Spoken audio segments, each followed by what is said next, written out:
Jacques. Bonjour. Merci de m'accueillir ici à Ost, petite commune dont vous êtes le maire. Vous m'avez donné rendez-vous devant une maison qui est un petit peu particulière. C'est une très vieille maison, une maison paysanne. Oui, effectivement, là, on se retrouve devant la maison Guth. Alors vraiment, c'est un des joyaux de la commune de Ost, puisque c'est une maison qu'on a eue en héritage de M. Juvi Guth et de son épouse Gisela. En effet, Juvi Guth et Gisela, c'était deux habitants de Sarrebruck. Ils avaient acheté cette maison il y a environ 50 ans. Et en fait, la particularité, c'est qu'ils l'ont laissée dans leur jus. Hein, vous voyez là, il y a un abreuvoir, mais sinon, toute cette maison-là, qui est restée dans son jus, hein, il n'y a pas quasiment très peu d'électricité à l'intérieur. Très peu de travaux. Voilà. Tout est resté comme à la base. Et donc la commune a la chance puisqu'elle a hérité de cette maison qui l'a redonnée sous forme de bail amphithéotique à une association qui s'est créée à ce moment-là pour faire l'association La Maison Guth. Et cette association, elle fait des journées portes ouvertes, il y a des guides qui ont été formés et qui racontent l'histoire de la Maison Guth avec tout ce qui concerne le patrimoine de cette maison. Et donc il y a également des concerts qui se font dans le jardin. Aux journées du patrimoine, par exemple, on peut visiter cette maison ou par exemple à d'autres journées où l'association décide d'ouvrir la maison. Donc la particularité, c'est que cette maison, donc comme on le disait, elle est très vieille. Elle date de quand? Alors fin 1700, on est dans le 18e siècle. Donc, ah oui. Effectivement, il n'y avait ni eau courante ni électricité dans la maison. Et M. Guth et son épouse, quand ils venaient vivre ici l'été, puisqu'en hiver ils habitaient à Sarrebruck, ils restaient avec les moyens du bord, on va dire. Ouais. Hein. Et donc M. Guth, je le voyais, qui venait se laver ici à l'abreuvoir en Ah été. Oui, donc en fait c'était un petit peu, ils avaient envie de goûter à la vie des siècles passés finalement. Oui, c'est ça, ils sont restés comme vivaient les paysans à l'époque. Hein. On appelle ça les maisons paysannes avec les beaux usoirs devant où les paysans mettaient les machines devant et en fait ils ont vraiment gardé ça dans ce cadre-là. Et ce qui fait qu'avec cette maison-là, on a toute cette rue-là qui est restée authentique et il y a également d'autres maisons qu'on pourra visiter tout à l'heure dans le village qui sont des maisons qui datent du XVIIIe siècle. Et alors un petit peu plus loin dans la rue, on peut aussi voir, alors c'est un puits à balancier et il me semble qu'il n'y en a plus beaucoup, ça n'existe quasiment plus. Alors effectivement, puits à balancier, c'est des particularités qu'on trouvait surtout en Moselle, un peu plus dans le pays du côté de Sarrebourg, de Château-Salins. Et Ost, on a la particularité, c'est qu'on en a encore un authentique. Et donc ça servait autrefois pour pomper l'eau et puis donner à boire aux bêtes. Donc nous, on l'a conservé, on l'a rénové, mais on l'a conservé. Et c'est un authentique puits à balancier qui existe encore à Ost. J'imagine que ce sont des petites particularités de la commune de Ost qui attire aussi les touristes en quête de joli patrimoine à visiter. Exactement, on a vraiment de la chance parce qu'en plus, cette rue, la rue Saint-Jean, elle est située sur un parcours de vélo vis-à-vis qui amène les touristes. Hein, les gens, il y a de plus en plus de gens qui se promènent à vélo maintenant. Et en fait, Ost, on est situé presque au cœur de la Moselle puisqu'on est à l'intersection de 4 intercommunalités. On touche l'intercommunalité de Sarreguemines, celle de Forbach, celle de Saint-Avold. Nous-mêmes, on fait partie de la communauté des communes de Frémin-Merlebach. Et cette piste cyclable, elle permet de relier ces 4 intercommunalités. Et on a vraiment de la chance que cette piste cyclable... Vous êtes à la croisée des chemins. Exactement. Et cette piste cyclable, donc, elle passe devant la maison Guth, devant le puits à balancer. Et si vous voulez, on peut aller voir l'arboretum. Eh bien, allez-y, je vous suis.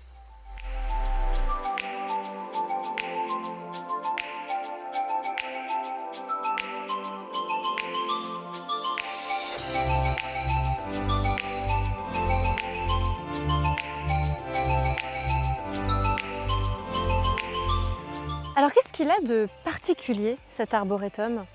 Alors effectivement, quand monsieur et madame Guth ont acheté cette maison à peu près il y a 50 ans, bien sûr ils ont acheté les terrains autour de la maison qui allaient avec. Et monsieur Guth, tous les ans, il a planté un arbre. Et en fait, aujourd'hui, il y a plus de 40 espèces d'arbres différents dans cet arboretum.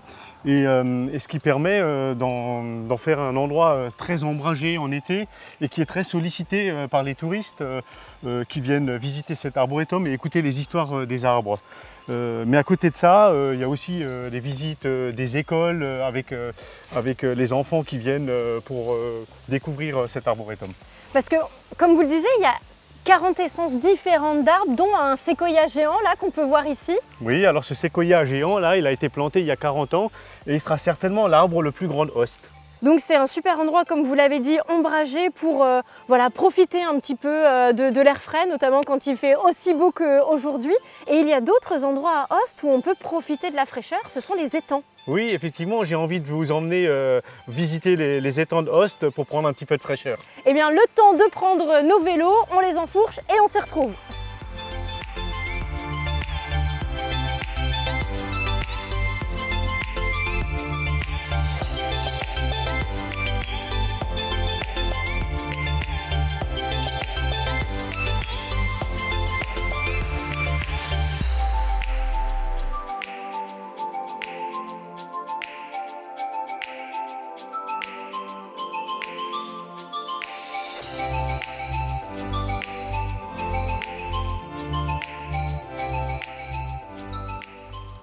Alors voilà l'un des étangs de Aoste, puisqu'il y en a deux.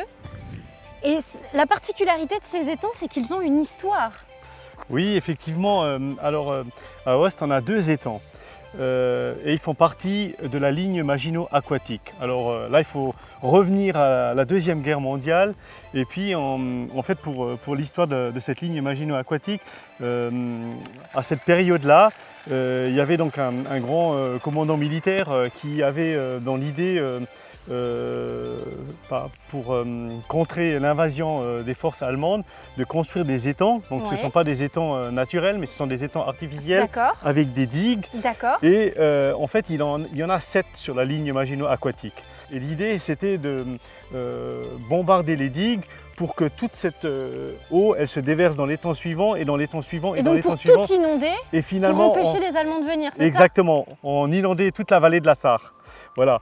Aujourd'hui, bon, vous avez décidé de les exploiter quand même, ces étangs? Tout à fait, différemment. Nous, à Aoste, comme vous le voyez, il y a des cabanans comme ça autour de cet étang, donc on se croirait presque au Canada. Là, oui, c'est vrai, c'est vrai. Ça fait un petit air comme ça, voilà. avec la verdure autour. C'est très sympa à voir.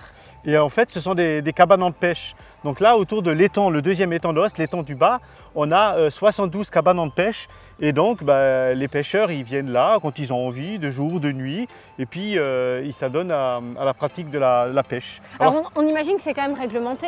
Oui, bien sûr. Donc, pour venir pêcher aux étangs d'Aoste, il faut acquérir une carte de pêche. Donc, il y a des possibilités d'avoir des cartes de pêche mensuelles ou des cartes de pêche annuelles.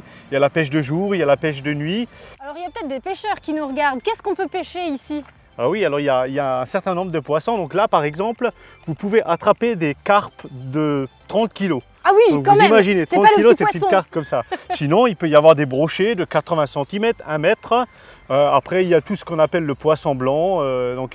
Il y a du gardon, il y a de la brème, il y a de la perche. Voilà, il y a un certain nombre de poissons. Il y a de quoi satisfaire quand même les pêcheurs qui ont envie de se faire plaisir. Voilà. Alors, il y a aussi la petite particularité, c'est qu'aux étangs d'Aoste, on est en no-kill. Ça veut dire que s'il y a un pêcheur qui va attraper une carpe qui va faire 20 ou 25 kg, en fait, l'idée, c'est d'en faire une belle photo avec la prise et de relâcher le poisson. Super. Comme ça, en plus, on respecte les animaux qui sont dans cet étang de Aoste. Merci beaucoup, Michel Jacques, de nous avoir fait visiter votre village, que ce soit le centre historique ou ici, les étangs de Aoste. Plein de choses à voir sur ce territoire. Merci beaucoup. Merci à vous. Et moi, je vous dis à demain pour une nouvelle émission de la Tournée d'été.